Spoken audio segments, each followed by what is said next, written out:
네, 오늘 우리에게 주신 하나님 말씀은 마태복음 2장 1절에서 11절까지의 말씀입니다. 마태복음 2장 1절에서 11절까지의 말씀입니다. 이제 하나님의 말씀을 봉독하겠습니다. 이 말씀을 봉독할 때에 살아계신 하나님의 음성을 다 함께 들으실 수 있기를 바랍니다. 헤롯 왕 때에 예수께서 유대 베들레헴에서 나심에 동방으로부터 온 박사들이 예루살렘에 이르러 말하되 유대인의 왕으로 나신 이가 어디 계시냐? 우리가 동방에서 그의 별을 보고 그에게 경배하러 왔노라 하니 헤롯 왕과 온 예루살렘이 듣고 소동한지라. 왕이 모든 대제사장과 백성의 서기관들을 모아 그리스도가 어디서 나겠느냐 물으니 이르되 유대 베들레헴이오니 이는 선지자로 이렇게 기록된 바 또 유대 땅 베들레헴아 너는 유대 고을 중에서 가장 작지 아니하도다. 내게서 한 다스리는 자가 나와서 내 백성 이스라엘의 목자가 되리라 하였음이니이다. 이에 헤롯이 가만히 박사들을 불러 별이 나타난 때를 자세히 묻고 베들레헴으로 보내며 이르되 가서 아기에 대하여 자세히 알아보고 찾거든 내게 고하여 나도 가서 그에게 경배하게 하라. 박사들이 왕의 말을 듣고 갈새 동방에서 보던 그 별이 문득 앞서 인도하여 가다가 아기 있는 곳 위에 머물러 서 있는지라. 그들이 별을 보고 매우 크게 기뻐하더라. 집에 들어가 아기와 그의 어머니 마리아가 함께 있는 것을 보고 엎드려 아기께 경배하고 보배합을 열어 황금과 유향과 몰약을 예물로 드리니라. 아멘. 여러분 혹시 이런 이야기 예전에 혹시 들어보셨는지 모르겠습니다. 평소에 거짓말 잘하는 아들이 하나 있었습니다. 너무 거짓말을 잘했어요. 근데 이 아이도 아이다 보니 성탄절이 되면서 소원하는 게 하나 있었습니다. 예수님으로부터 그 선물 하나 받고 싶었습니다. 그래서 엄마에게 엄마 저도 예수님께 선물 받고 싶은데 어떻게 하면 돼요? 이렇게 물어봤습니다. 엄마가 그 이야기를 듣고 평소에 거짓말을 너무 잘하니까 이 아이의 그 아들의 버릇을 좀 고쳐주려고 이렇게 이야기했습니다. 예수님은 거짓말 안 하고 착한 아이에게 선물을 준단다 이렇게 이야기를 했습니다. 이제 아들이 그 이야기를 듣고 방에 들어가서 예수님께 편지 보내려고 쓰기 시작했어요. 예수님, 저는 평소에 거짓말도 안 하고 착하게 살았어요. 착한 아이에게 선물을 주세요. 이렇게 쓰려고 보니까 자기는 거짓말 너무 많이 했잖아요. 착한 일도 안 하고. 그래서 다 지웠습니다. 그리고 다시 쓰기 시작했어요. 예수님, 제가 지금까지는 착한 일 한 것도 하나도 없고 그런데 예수님 앞으로는 착하게 살게요. 그러니 저에게 선물을 주세요. 이렇게 이제 편지를 썼습니다. 그런데 다시 지웠습니다. 왜냐하면 앞으로도 착하게 살 것 같지 않았거든요. 그래서 이 아이가 가만히 생각을 하다가 갑자기 집을 뛰쳐나갔습니다. 어디 갔을까요? 근처 성당을 가서 작은 성모상을 품에 안고 집으로 돌아와서 득이양양한 표정으로 이제 편지를 쓰기 시작했습니다. 예수, 네 엄마는 내가 인질로 잡고 있다. 그러니 나에게 선물을 보내지 않으면 네 엄마는 큰일 날 줄 알아. 이런 식으로 이제 편지를 쓴 거죠. 여러분 웃자고 한 이야기지만 요즘에 그 성탄절의 모습을 보여주고 있는 이야기인 것 같습니다. 우리가 성탄절을 기다려요. 그런데 성탄의 진정한 의미와 그 복음을 우리가 잊어먹고 있는 건 아닌가.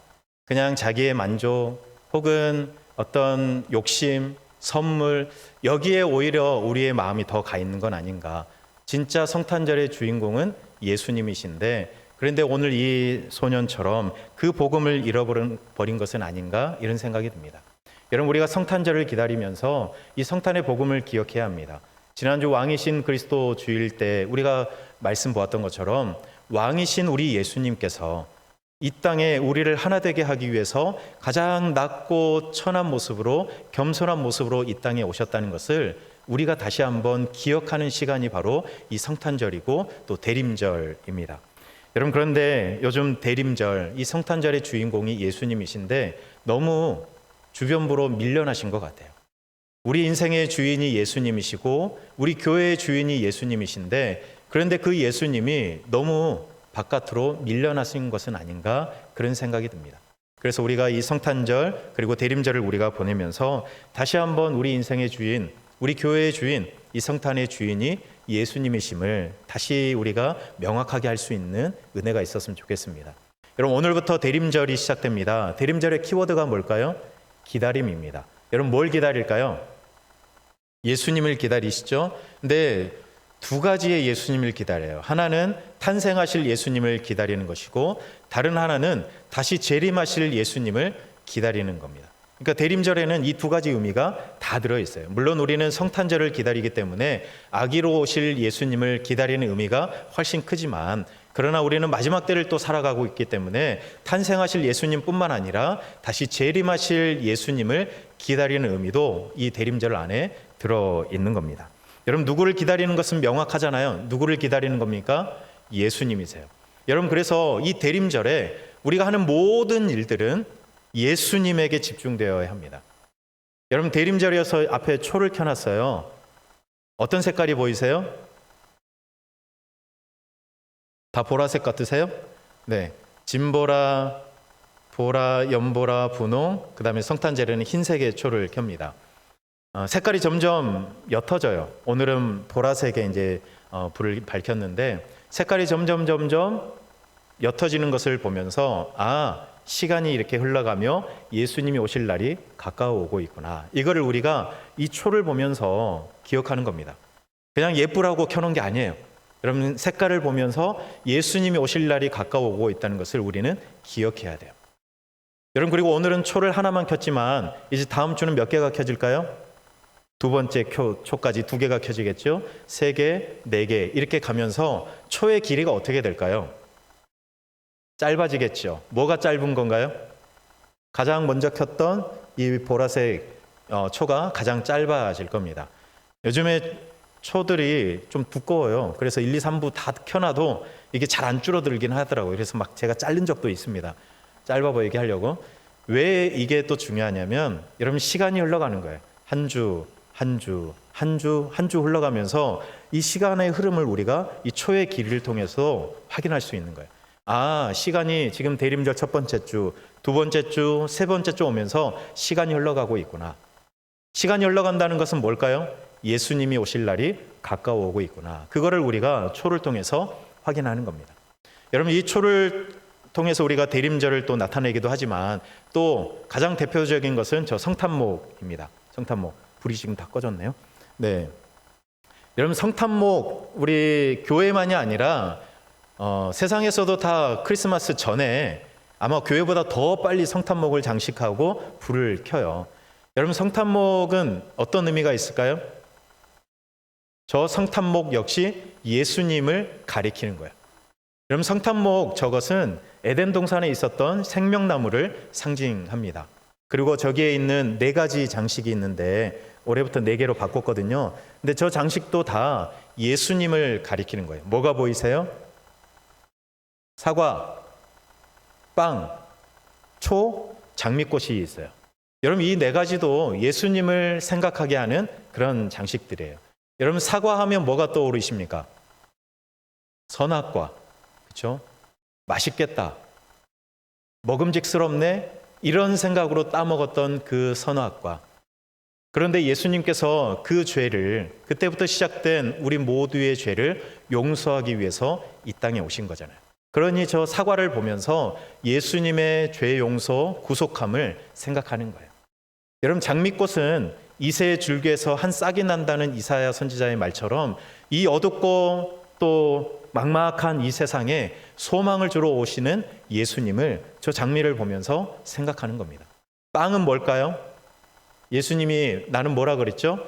나는 생명의 떡이다, 빵이다 이야기하셨던 것처럼 세상에 생명의 떡으로 오신 예수님을 저 빵을 보면서 생각하는 겁니다. 마지막 초는요, 나는 세상의 빛이라, 나는 빛이라 말씀하셨던 예수님, 그 예수님을 우리가 저 네 가지를 보면서 기억하는 겁니다. 그리고 마지막으로 저 제일 위에 뭐가 있습니까? 별이 있죠. 오늘 동방 박사들이 보았던 것처럼 그의 별, 예수님을 가리키는 저 별을 보면서도 우리는 예수님을 생각하는 겁니다. 여러분, 이 초를 보면서도 예수님 생각하는 거고, 저 성탄목을 보면서 그 안에 장식되어 있는 것들을 보면서도 우리는 예수님을 생각하는 거예요. 이것만이 아니죠. 우리가 모든 장식한, 저기에 보면 양도 있고요. 선한 목자로 오신 예수님을 우리가 저 양을 보면서도 생각하는 겁니다. 우리가 하는 모든 말들, 모든 일들, 모든 행위들은, 장식들은 다 예수님을 향해 있고 예수님을 생각하는 시간이 바로 대림절입니다. 여러분, 성탄의 주인공이 예수님이시고 더불어서 우리의 인생의 주인도 예수님이시고 우리 교회의 주인이 예수님이심을 우리는 이 대림절을 보내면서 더 깊이 생각하고 마음에 새겨야 하는 것이죠. 여러분, 오늘 본문에도 여러 가지 여러 등장인물이 등장해요. 누가 나오죠? 헤롯이 나오고 동방에서 온 박사들이 나오고, 물론 대사는 없지만 대제사장과 서기관도 나오고요, 요셉과 마리아도 나옵니다. 아마 이 본문 가지고 예전에 선긋 같은 거 많이 해보셨을 텐데, 여러분도 해보셨죠? 네. 마리아 해보신 분도 있을 것이고 아마 예수님은 해보신 분이 없을 거예요. 네. 요셉 해보신 분도 있고 헤롯 왕 해보신 분도 있을 거예요. 그런데 이 오늘 본문을 선극으로 만든다고 하면 주인공이 누구일까요? 예수님이시겠죠. 그런데 과연 오늘 이 극에 등장하는 다른 등장인물들도 예수님이라고 생각할까요? 자기라고 생각할까요? 가장 먼저 나온 사람은 헤롯이거든요. 오늘 말씀은 헤롯 왕 때라고 말씀이 시작되고 있어요. 예수님 당시의 왕이 헤롯이었거든요. 헤롯은 유대인이 아니었습니다. 그런데 뛰어난 정치적, 군사적 그 지략과 모략이 있었기 때문에 이 사람이 유대인이 아니었음에도 유대인을 다스리는 왕으로 예수님 오실 때까지 오랜 시간 동안 사람들을 다스리고 있었습니다. 그런데 헤롯 왕은 좀 포악한 왕이었어요. 정신병도 좀 있었어요. 그래서 헤롯 왕은 유대인들이 자기를 싫어한다는 것을 알고 너무 불쾌했었어요. 그리고 유대인들이 자기 말고 다른 왕, 메시아를 기다리고 있다는 사실을 알고서도 굉장히 불쾌했습니다.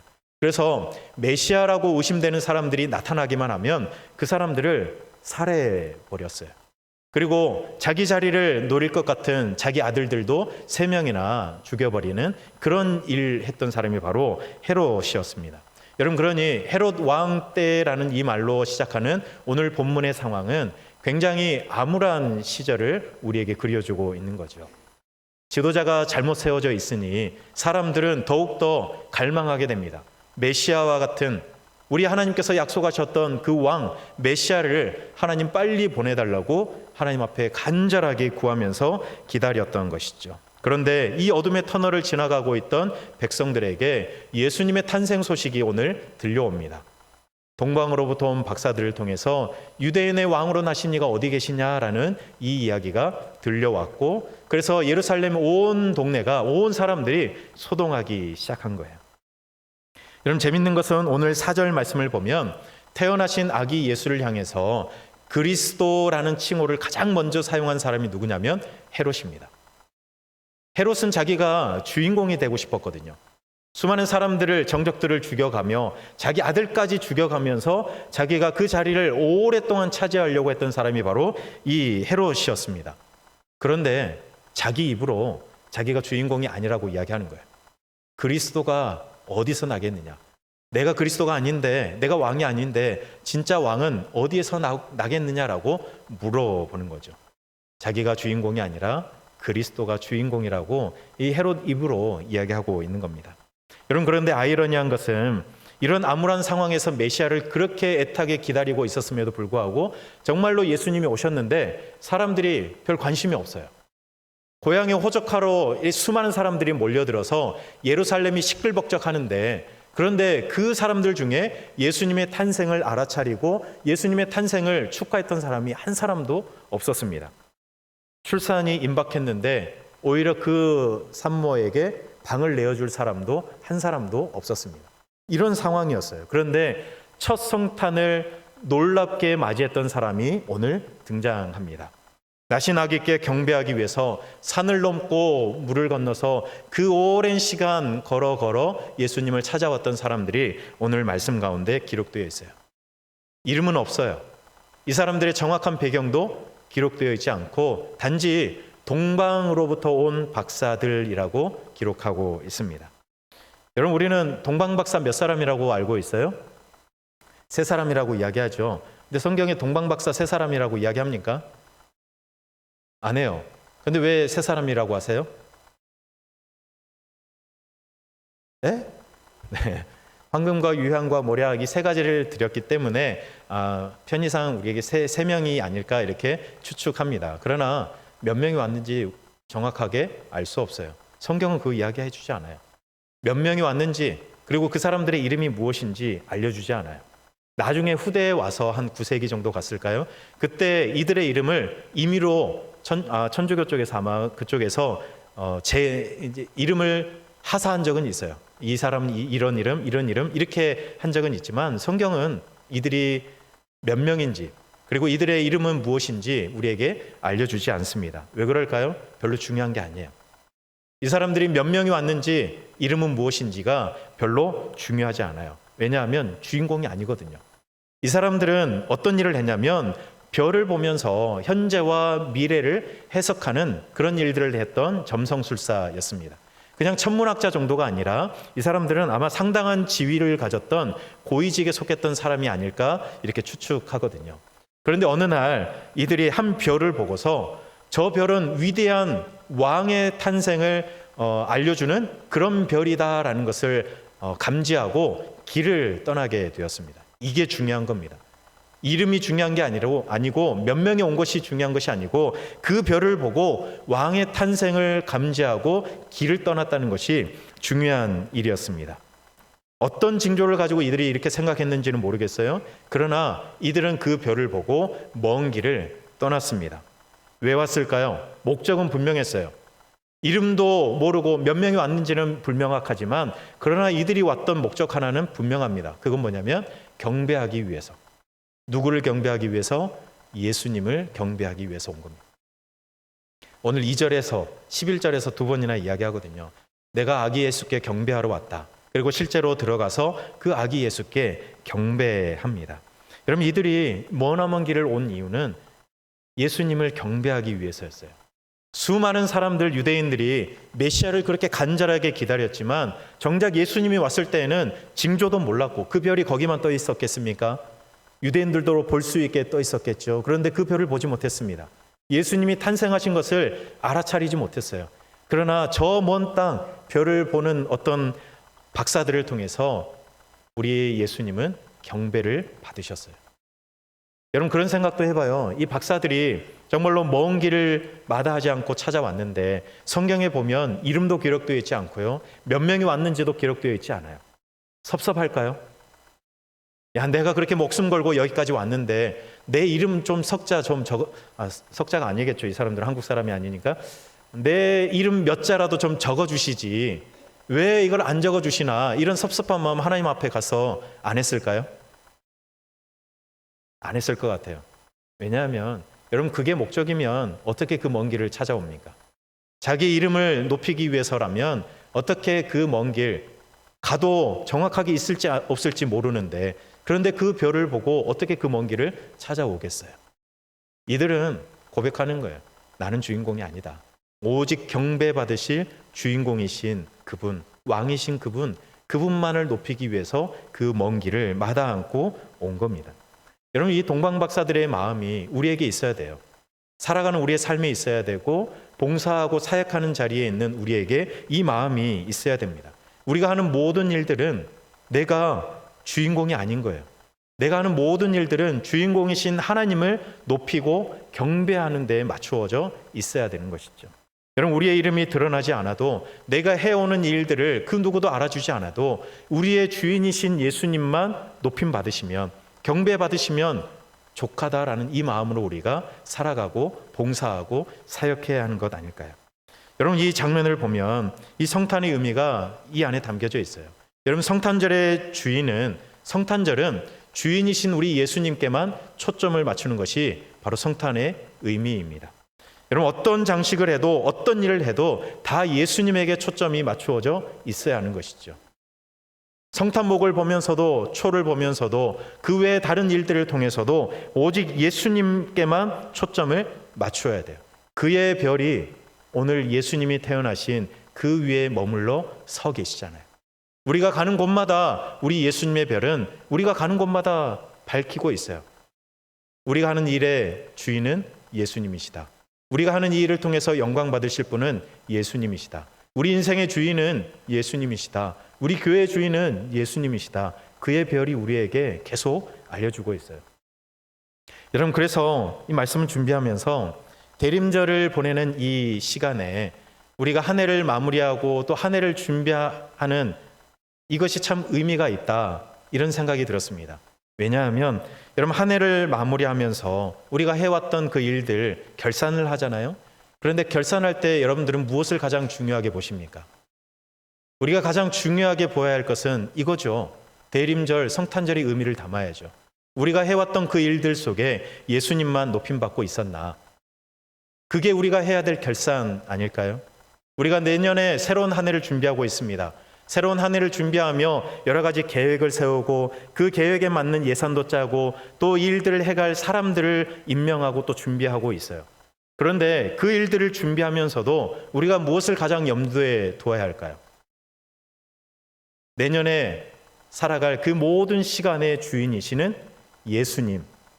우리는 이 일들을 계획하면서 예수님께 초점을 맞추고 있을까? 우리가 이 일들을 계획하면서 예수님의 마음과 그 예수님의 긍휼하심을 이 안에, 이 일 안에 사람을 세우는 일에, 예산을 짜는 일에 우리는 담고 있을까? 그거를 생각해야 되는 것 아닐까요? 그러니 이 대림의 계절에 우리가 한 해를 마무리하고 한 해를 시작할 수 있다는 것이 참 감사한 일이라는 생각이 들었습니다. 여러분, 어떤 영화나 드라마나 또 연극을 할 때에는 주연만 있으면 그게 안 됩니다. 주인공 외에 많은 조연과 엑스트라가 있어야 그 연극과 드라마와 또 영화는 제대로 될 수 있어요. 그리고 조연과 엑스트라가 자기가 마치 주인공인 것처럼 설쳐되면, 죄송합니다, 이런 표현에서 설쳐되면, 그러면 그 영화는 망하는 거예요. 그 연극은 망하는 거예요. 주인공은 주인공답게 서 있고 그 주변에 있는 조연과 엑스트라들이 주인공을 이렇게 돋보이게 만들어야, 그래야 그 연극이, 그 드라마가, 영화가 제대로 사람들에게 감동을 주고 제대로 설 수 있는 거죠. 여러분, 우리 모두는 하나의 연극에 참여한 사람들입니다. 우리 하나님의 구원 계획을 이루어가길 원하시는 그 구원 연극에, 그 극에, 거대한 구원 계획이라는 그 연극에 참여한 사람들이에요. 여러분들 어떤 역할 맡고 싶으세요? 아직 대본 못 받으셨죠? 네. 저는 신당중앙교회 목사 1이라는 역할을 받았고요. 장로 1, 장로 2, 장로 3, 권사 1, 권사 2, 권사 3, 안수집사 1, 안수집사 2, 안수집사 100, 서리집사 1, 서리집사 2, 성도 1, 성도 3, 중고등박생 1, 중고등박생 2, 아마 이런 역할들을 여러분들이 다 받으셨을 거예요. 우리는 주인공이 아니에요. 저도 주인공이 아니에요. 저도 목사 1이에요. 장로 1, 장로 2, 권사 1, 권사 2, 우리는 다 주인공이 아니에요. 주인공은 누구이십니까? 예수님이세요. 우리가 이 연극에서 내가 주인공이 되려고 설치면 이 연극은 망치는 거예요. 예수님이 주인공이신데 그 거대한 구원 계획이라는 이 극을 예수님이 주인 되셔서 이 연극이 이끌어져 가야 되는데, 내가 목사 1이, 장로 1이, 안수집사 1이, 권사 1이, 성도 1이 주인 되겠다고 앞에 나오면 화면에 얼굴만 크게 나오지 그 영화는 망합니다. 여러분, 그래서 우리가 이걸 기억하는 것이 중요합니다. 나는 주인공이 아니다. 예수님이 주인공이시다. 여러분, 대림절의 중요한 메시지는 이겁니다. 우리가 예수님을 기다리면서 내가 주인공이 아니라는 것을 계속 확인하는 거예요. 그리고 예수님이 주인공이시다.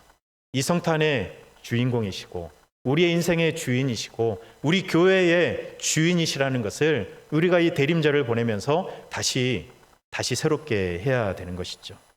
여러분, 우리가 그의 별을 보고 예수님의 별을 날마다 바라보면서, 그래, 내 인생의 주인은 예수님이시고 우리 교회의 주인은 예수님이셔라고 다시 고백할 수 있는 대림절이 되었으면 좋겠습니다. 여러분, 대림의 계절이라고 또 표현하거든요.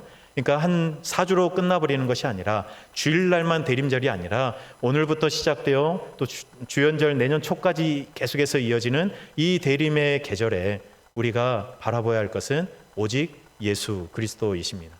그의 별이 가리키시는, 여러분 영국에도 가장 중요한 주인공에게 스포트라이트 이렇게 핀 조명 이렇게 하잖아요. 그의 별이 예수님을 그렇게 가리키는 거예요. 우리가 그 예수님을 바라보면서 예수님이 내 인생의 주인이시고 예수님이 우리 교회의 주인이시고 정말로 예수님이 주인 되시는 이번 성탄절 되기를 우리가 소망하며 예수님만 바라볼 수 있었으면 좋겠습니다. 이것이 오늘 우리에게 주시는 하나님의 말씀입니다. 우리 함께 이 말씀 기억하면서 오직 예수 다른 이름은 없습니다 라고 우리 함께 찬양하겠습니다.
함께 기도하겠습니다.